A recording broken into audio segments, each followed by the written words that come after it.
Many brand new umpires wonder, what is the first thing I'm supposed to do when I arrive at my game? You should always prepare to have a pre-game meeting 5 minutes before game time.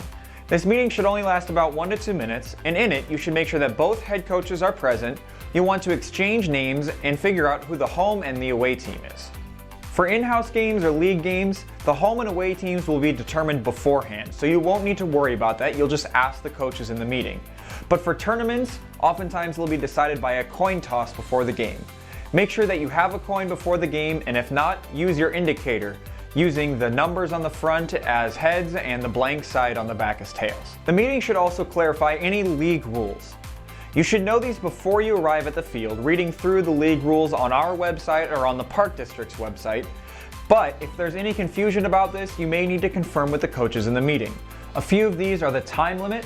Some leagues will have a no new inning rule, which means that after a certain amount of time, no new innings will be started.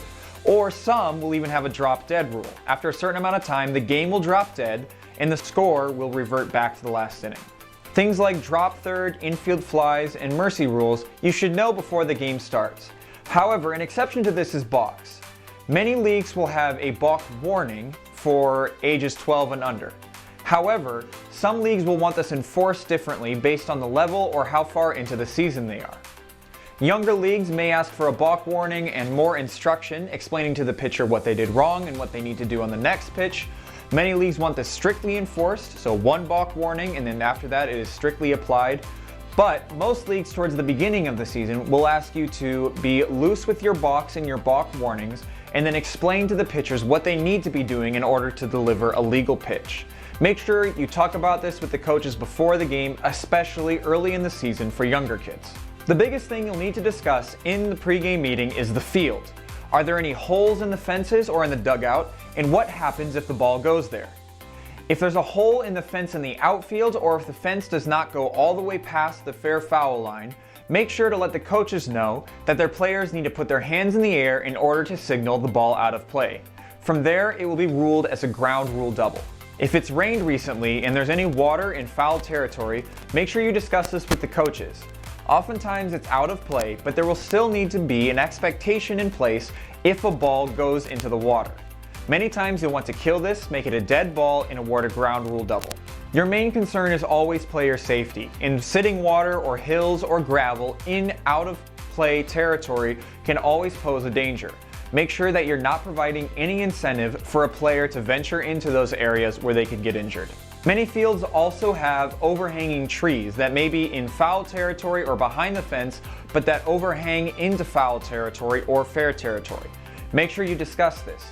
All of the balls that touch a tree should be declared foul. Even if the tree is overhanging in fair territory, you make sure that the ball is dead so that the ball doesn't take any unexpected leaps or turns and ends up injuring a player.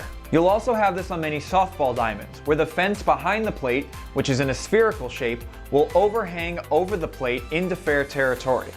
Make sure that any balls that hit the fence are automatically declared foul so that no players are getting injured. The last thing that you'll need to discuss on many fields is an extended fence.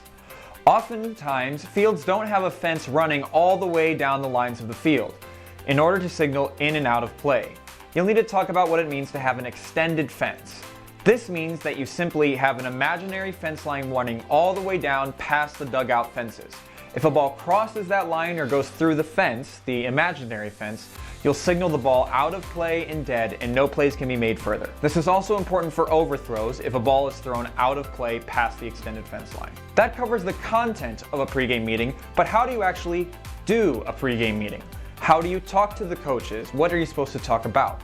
Well, you always want to maintain a professional demeanor when engaging with coaches.